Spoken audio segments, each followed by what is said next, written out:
नमस्कार, मैं Narendra Dhawan. Delhi up to date की आज के स्पेशल एपिसोड में एक बार फिर आपका स्वागत है।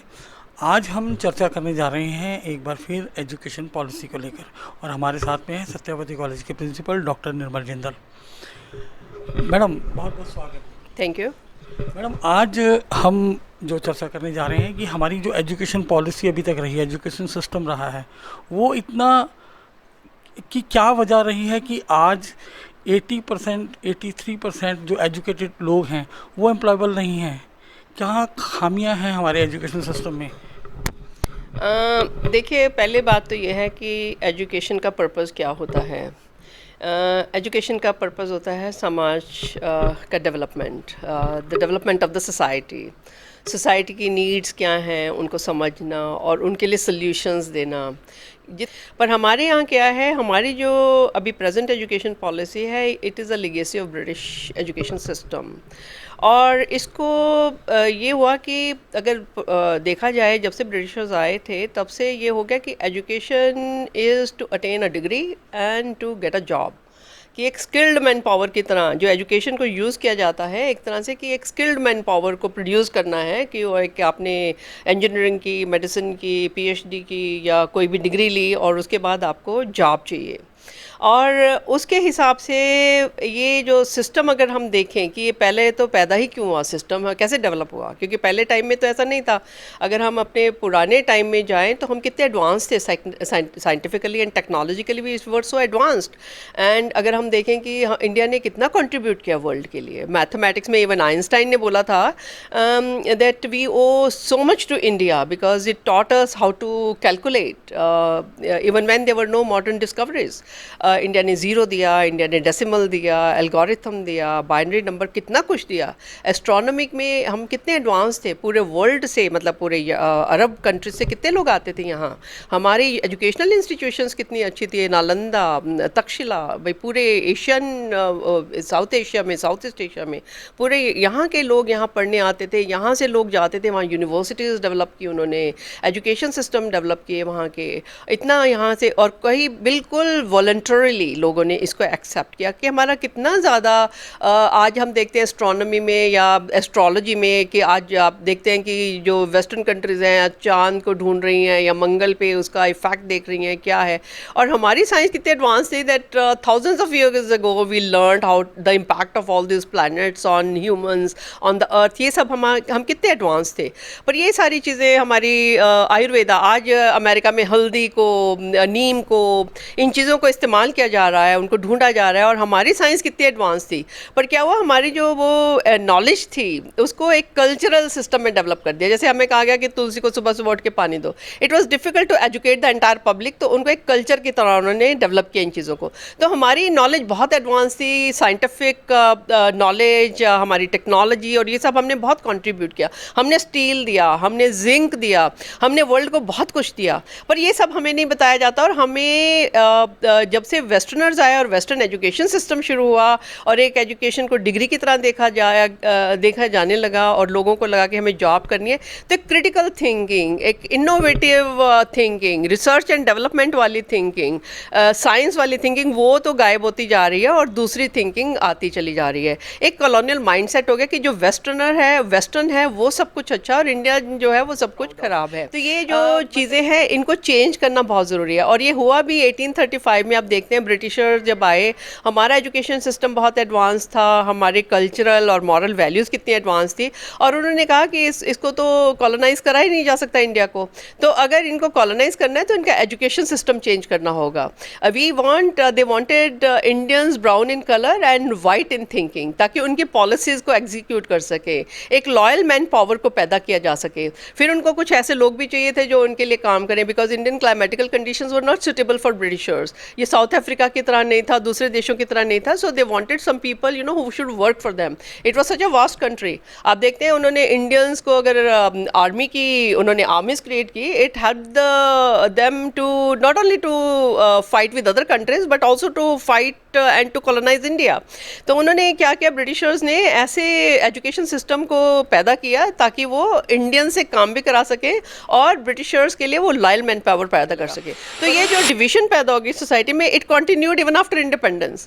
और independence के बाद everybody wants to be in to be educated in English language. तो that is just a language, that is not knowledge. तो knowledge जो है वो बिल्कुल different है, ये लोगों को समझ नहीं आता. जबकि जो education है that is very different from the skill, creating a skilled manpower. और इतने सारे लोग जो unemployed हैं, इनके पास proper education है क्या? इतने लोगों को हम देखते हैं कि जॉब्स तो बहुत है, पर इनको जॉब्स क्यों नहीं मिल रहे हैं? आज लोगों का ड्रीम है कि हम एमएनसी में जॉब करें. क्यों? क्योंकि whites and Europeans they are superior, they will give better pay package. MNCs में कितनी एक्सप्लॉयटेशन है आप देखिए, जितने कॉल सेंटर्स हैं और इधर उधर लोग पहले बहुत गए. तो ये जो है एक माइंड सेट हो गया है कि वाइट्स और Europeans and western culture, western civilization that is advance, that is superior. वो माइंड सेट इसलिए पैदा हो गया क्योंकि हमें बिना सोचे समझे ही जो इंग्लिश को अपनाया और इंग्लिश में हमने रट्टे लगाए. आपको मैंने एग्जाम्पल दिया था एक बार कि जैसे हम बचपन में पोएम्स पढ़ते हैं, बच्चों को हम रटवाते हैं रॉट कि मेरे को भी याद है एक पोएम. और जब मैं स्विट्ज़रलैंड गई मुझे बड़ा धक्का लगा कि हम कितने एंजॉय करते थे इस पोएम को. और एक ये पोएम जो थी एक बीमारी के बारे में थी, पेंडेमिक के एक उसके बारे में थी. Ringa ringa roses pocket full of posies, ashes ashes all fall down.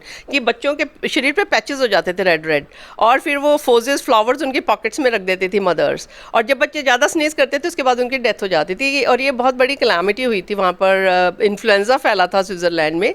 और ये हम उसको रटते थे और बड़ा एंजॉय करते थे बिना सोचे बिना समझे.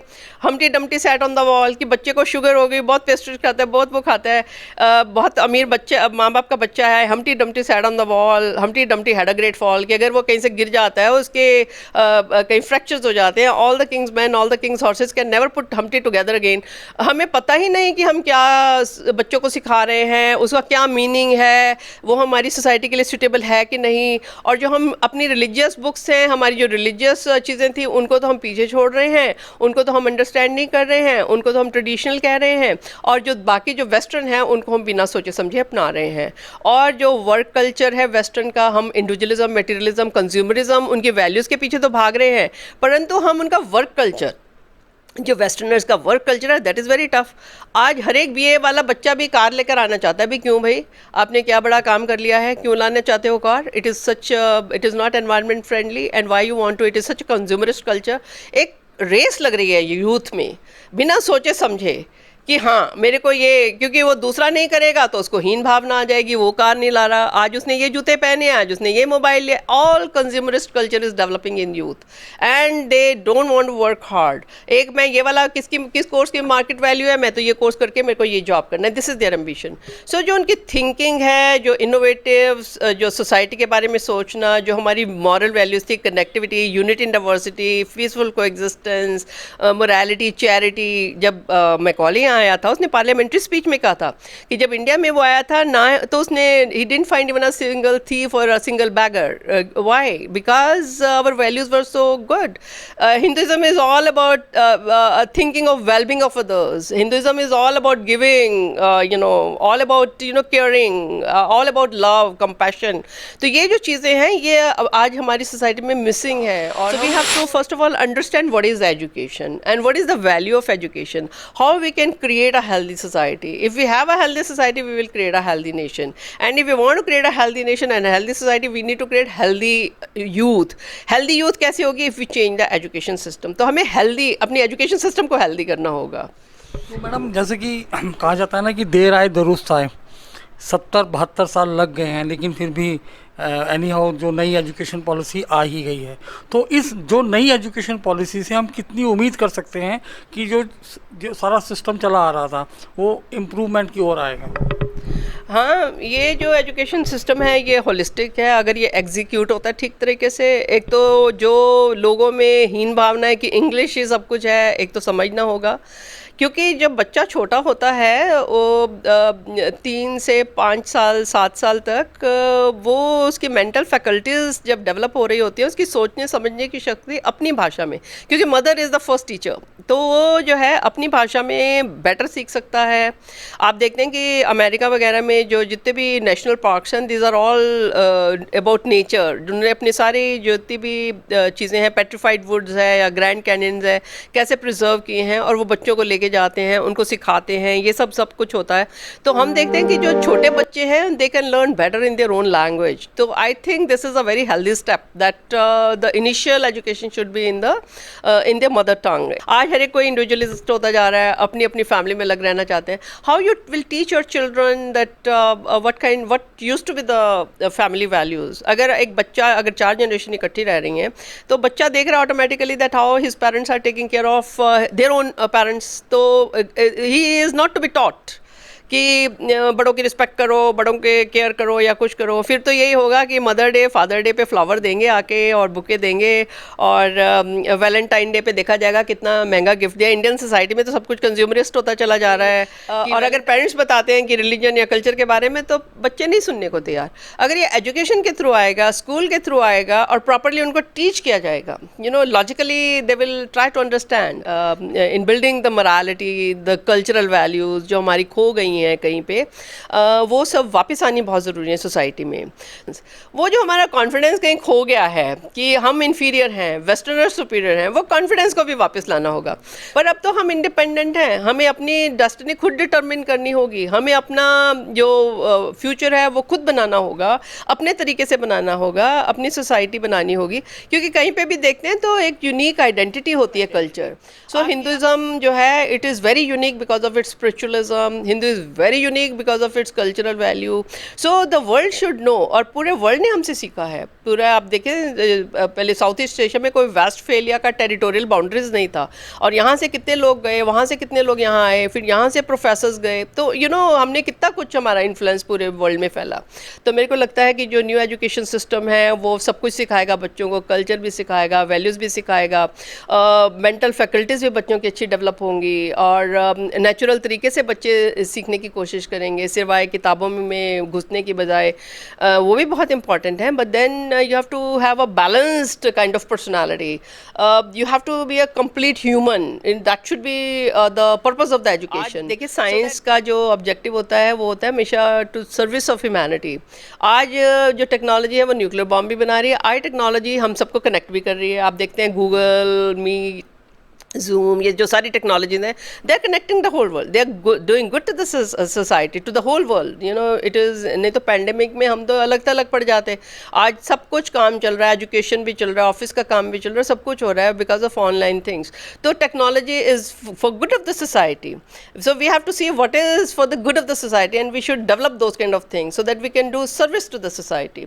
तो ये जो एजुकेशन सिस्टम है, मेरे को लगता है जो आने वाले टाइम में हमारे यहाँ और ज़्यादा साइंटिस्ट होंगे, और फिर जो बाहर से यहाँ पे सेंटर्स लाने का जो बात हो रही है, उससे भी हमें, जो हम पिछड़ गए थे, ग्लोबल एक्सपोजर मिलेगा बच्चों को, और भी ज़्यादा एडवांस होंगे, अपने तरीके से अपनी कंट्री में बैठ के रिसर्च करेंगे, साइंटिफिक इनोवेशन करेंगे, और पूरे वर्ल्ड को कंट्रीब्यूट कर सकते हैं। तो हमारा we will again emerge as a confident and developed India, as a power, as a soft power, not that military power और न्यूक्लियर पावर विच एम्स। हम कभी भी किसी को अटैक नहीं करते थे, कभी भी हमने अपने पावर को मैक्सिमाइज, अपने बॉर्डर से हम कभी बाहर नहीं गए।